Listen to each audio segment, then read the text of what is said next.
যেমন একটা স্বামী স্ত্রী মাঝে থাকে ওরকম 4 মাস। আপনারা কি একে অপরকে কি ভালোবাসেন? জি। একজন একজনকে ছাড়া বাঁচবে না, তারা জেলে গেলে একসাথে যাবে আবার। এই সংসার করতেছেন একসঙ্গে? জি। আমি চেক করছি তারা দুজনে মেয়ে। আচ্ছা, আপনি ভিতরে গেছিলেন কেন বলেন তো? কি আমি ভিতরে গেছি, তারা বলছে যে তারা মেয়েরা নাকি বিয়ে করবে, ওদেরকে আমি দেখলাম ছেলে না মেয়ে। আমি চেক করে দেখছি দুজনে মেয়ে। এক নারীর টানে ঘর ছেড়েছেন আরেক নারী, দুজনেরই আছে স্বামী ও সন্তান, তবুও পালিয়ে এসে নিয়েছেন বাসা ভাড়া, থাকছেন একসঙ্গে। একজন স্বামীর প্রতি যেরকম একজন স্ত্রীর একটা আকাঙ্ক্ষা থাকে, শারীরিক আকাঙ্ক্ষা, সেটা কি আপনাদের আছে বা সেটা কি পূরণ হয় কিনা? কথা বলেন, একটু জানতে চাই। হয়, তবে মাঝে মধ্যে। মাঝে মধ্যে হয়, আবার কি মাঝে মধ্যে মিস হয়? একটু ডিটেইলে বলেন। মানে আপনি কি স্বামীর ভূমিকা পালন করতেছেন না স্ত্রীর ভূমিকা পালন করতেছেন? তবে বিয়ে করে নেই, তারপরে বিয়ে করবেন? জি। আচ্ছা, এই 4 মাস যাবত কি এইভাবেই তাহলে অবৈধ মেলামেশা করতেছেন আপনারা? মানে এটা কি বৈধ না অবৈধ? অবৈধ বলে সামাজিকভাবে। জানা গেছে ময়মনসিংহের তারাকান্দা উপজেলার মারুফা মুন্সিগঞ্জের সদর উপজেলার বাসিন্দা স্বপ্নার প্রেমে ছেড়েছেন স্বামীর ঘর। মহিলাকে বিয়ে করবার জন্য যেরকম ওরকমই। কিরকম? উনি কি আপনার শারীরিক চাহিদা মেটাইতে পারে? জি। উনি তো নারী। নারী থাকলে কি হয় না? তো আপনারা কি মানে এমনিতেই সংসার করতেছেন একসঙ্গে? জি। এটা একটু বলেন তো, মানে কিরকম আন্তরিকতা আপনাদের, ভালোবাসাটা কিরকম? আমি বললাম না, হ্যাঁ, কিরকম? একজন হাজবেন্ড ওয়াইফের মাঝে যেরকম থাকে ওরকমই আন্তরিকতা। মানে ওনাকে ছাড়া আমিও বাঁচি না, উনিও আমাকে ছাড়া বাঁচি না।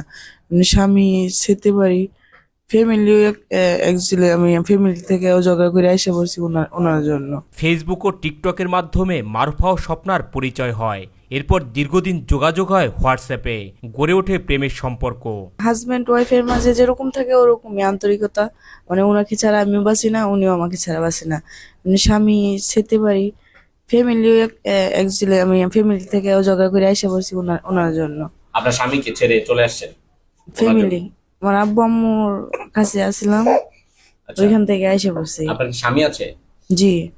স্বামীর সঙ্গে থাকতে ভালো লাগে না? না, মারুফার সঙ্গে থাকতে আপনার কেমন লাগে? ভালো লাগে। কিরকম ভালো লাগে? সম্পর্কটা কিরকম? স্বামী স্ত্রীর মতোই? জি। রত্না ও স্বপ্না গাজীপুর জেলার শ্রীপুর উপজেলার মাওনা উত্তরপাড়া এলাকার বাসিন্দা রফিক মিয়ার বাড়িতে বাসা ভাড়া নেন। এরপর থেকে সেখানেই একসঙ্গে বসবাস করছেন এই দুই নারী। মানে আপনি কি স্বামীর ভূমিকা পালন করতেছেন না স্ত্রীর ভূমিকা পালন করতেছেন? আপনি কি স্বামীর ভূমিকা পালন করতেছেন না স্ত্রীর ভূমিকা পালন করতেছেন? কথা বলেন। আপনি কি মারুফাকে ভালোবাসেন? জি। কিরকম ভালোবাসেন? অনেক। অনেক। কত মাস যাবত সম্পর্ক? 4 মাস। আচ্ছা, আপনি কি স্বামীর ভূমিকা পালন করতেছেন না স্ত্রীর ভূমিকা পালন করতেছেন? মানে একটা স্বামী স্ত্রীর সংসারে তো স্ত্রীরা ঘরে থাকে, স্বামীরা মাঝে মধ্যে বাইরে যায়, যা যা লাগে নিয়ে আসে। এই ব্যাপারটা একটু খুলে বলেন। কথা বলেন। আপনি কি স্ত্রীর ভূমিকায় আছেন? আচ্ছা, এটা পরে কইব না জানি। এটা এখনই বলেন।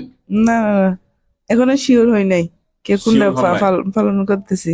জানা যায় 4 মাস আগে হঠাৎ একসঙ্গে পালিয়েছিলেন এই দুই নারী। মারুফার একটি সন্তান রয়েছে এবং স্বপ্না 3 সন্তানের জননী। মারুফা ও স্বপ্না জানান পরিবার মেনে নেয়নি তাদের প্রেমের সম্পর্ক, তাই নিরুপায় হয়ে পালিয়ে এসেছেন তারা। কি আপনার স্বামীকে বাদ দিয়ে কি তার সাথে সংসার করবেন, এই ধরনের একটা চিন্তা করছেন? জি। মেয়ে মেয়ে যে তারা সম্পর্ক, তারা স্বামী স্ত্রীর সম্পর্ক যে তারা কিভাবে হয়, এগুলো আমার এই বয়সে যে 70-80 বছর বয়স হয়ে গেছে আমি শুনি নাই। তারা জানান বাঁচলে একসঙ্গে বাঁচবেন আর মরলে একসঙ্গে মরবেন। আরে কইছি তো, ওরে আমার ভালো লাগে, ওর লোক আমি থাকতে চাই, আর কিছু করতে চাই না। থাকতে চান? জি। ওরে ছাড়া, ওরে যদি এখন নিয়ে যায় পুলিশে ধরে, আপনার কি সমস্যা হবে না? জি হবে। কিরকম সমস্যা হবে? ওরে নিয়ে গেলে আমার নিয়ে যাক। দুজন একসঙ্গেই যেতে চান? হ্যাঁ। মানে জেলখানায়ও যদি যেতে চান একসাথে মরলে একসাথে একসাথে। যাবেন? বাসার মালিক জানান বাসা ভাড়া নেবার পর এই দুই নারীর কর্মকাণ্ড সন্দেহ সৃষ্টি হলে তারা দুজনের নারী কিনা তা যাচাই করেন, পরে তাদেরকে বাড়ি থেকে বের করে দেন বলে জানান তিনি। আমার বাড়িতে গতকালকে তারা বাড়াইটি হিসেবে আসে সন্ধ্যায়, আমি তাদের ঘর ভাড়া দিই। পরে রাত করে তাদের মধ্যে একটা কথা কাটাকাটি হয়। এই মতো অবস্থা মহিলারা আমার জানায় যে এরা স্বামী স্ত্রী না। পরে আমি সকালে তাদের জিজ্ঞাসাবাদ করি। জিজ্ঞাসাবাদ করলে তারা স্বীকারোক্তি দেয় তারা স্বামী স্ত্রী, কিন্তু এনু যে মহিলাটার বাচ্চা আছে তার স্বামী আসছিল, তার স্বামীর নাম হলো শাহজাহান মেম্বার।